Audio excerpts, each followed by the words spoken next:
As a lot of people heard last week, Washington State Trooper Robert LaMay was known for rebelling against their vaccine mandate in a viral video where he signed off last day because he refused to take the vaccine and ended his time with the troopers. And he finished by saying this, but now with that the whole Washington State and that the governor should kiss his, and so since then he has died of COVID.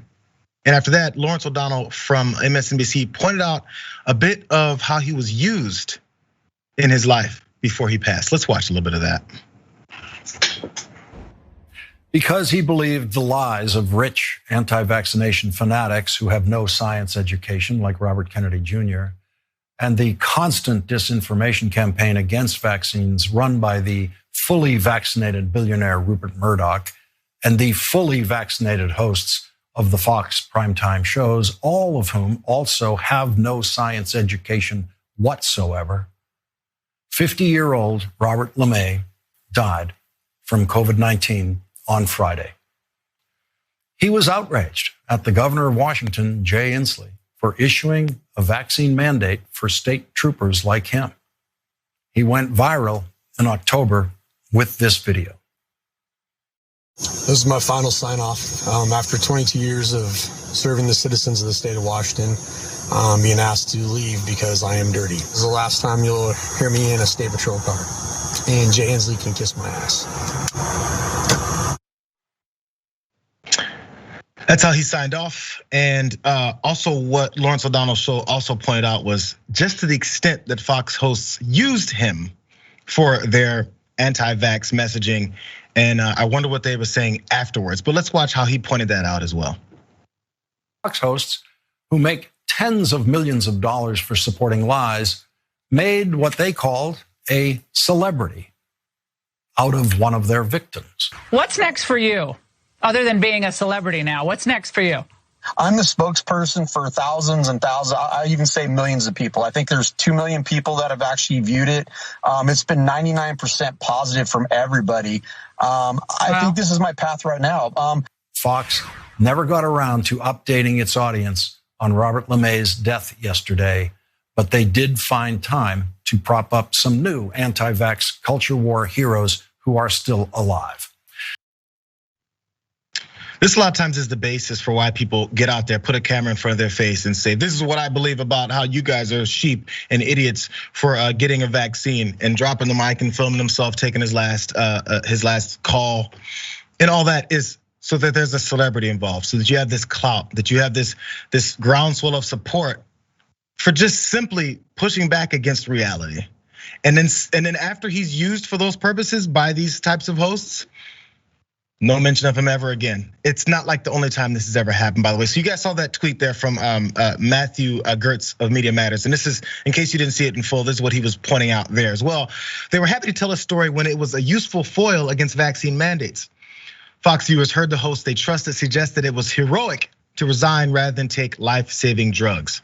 Now that he's dead, they are nowhere to be found. And that's just the way these things have gone. It's not the only time they've done this as well. The network's also known for doing this with other blue-collar anti-vaxxers. We know how this works, who also lost their jobs defying this as well. So let's look at this really fast from Vanity Fair. Sean O'Handy extolled a group of Canadian truck drivers for protesting against the government's restrictive COVID-19 mandates. Ingraham invited on a Washington, D.C. business owner who had his liquor license suspended after defying the city's pandemic safety measures. And Tucker Carlson spoke with a trucker from the anti-vax Freedom Convoy who conducted his Fox News interview from inside his rig. So it's an ongoing thing. It's a clout pusher. And people go, now you're a celebrity because we made you one, because you have this stance that we told you we're gonna give you some credit for, because there's tons of people who have these stances. But let's prop up these folks because it's an exciting enough story for us to use to convince our viewers that folks who are actually trying to help you out are trying to kill you.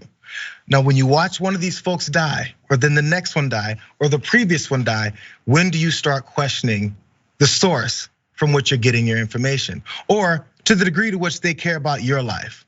And if you die, are they gonna have a memorial for you next?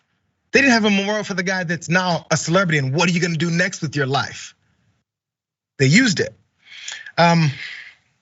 let's jump all the way down here, you guys, because Herman Cain was the one that always stuck with me. Let's jump down to that graphic number 5 here, because many people were telling me when I was very sad about what happened with Herman Cain. I still am. I hate the way that Herman Cain was used, and he died early on in the pandemic due to COVID-19 complications, and they kind of just forgot about him. Candidate for president, 999, they loved them some Herman Cain. So let's look at this tweet he had from back in the day before he passed away. He was going to a rally for president, and for the president, Trump at the time. Masks will not be mandatory for the event, which will be attended by President Trump. People are fed up.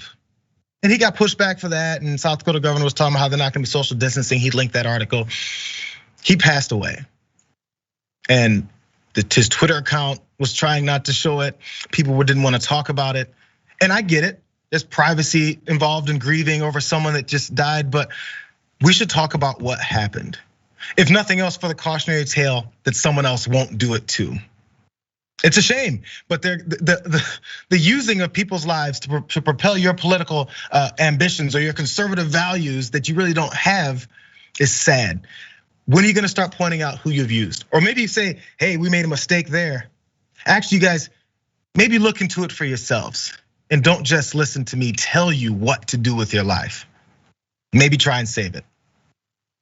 Sorry, that was such a sad story. And honestly, Herman Cain comes to my head and it just angers me. I hate what they did to him.